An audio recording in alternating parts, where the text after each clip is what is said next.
हरे कृष्णा. आज इस्कॉन मंदिरमध्ये आज कृष्णाचं दर्शन झालेलं आहे आणि मी खूप खुश आहे की आज त्यांनी माझी आठवण ठेवली.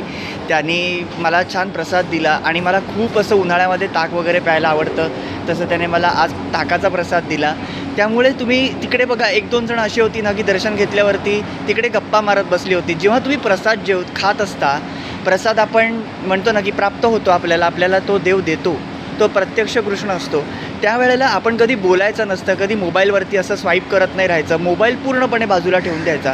15 मिनिटांनी येतात मिस कॉल, आपण त्यांना कॉलबॅक करू शकतो, तेवढं आपण करायचं. पण जेव्हा तुम्ही प्रसाद घेत असता त्यावेळेला तुम्ही फक्त प्रसादच खायचा. चहा पित असता तेव्हा फक्त तुम्ही चहाच प्यायचा, कारण त्यांनी तुमची एकाग्रता असते आणि तो प्रसाद आहे ना तो तुमच्या अंगी लागतो, नाहीतर ते अन्न तुमच्या अंगी लागत नाही.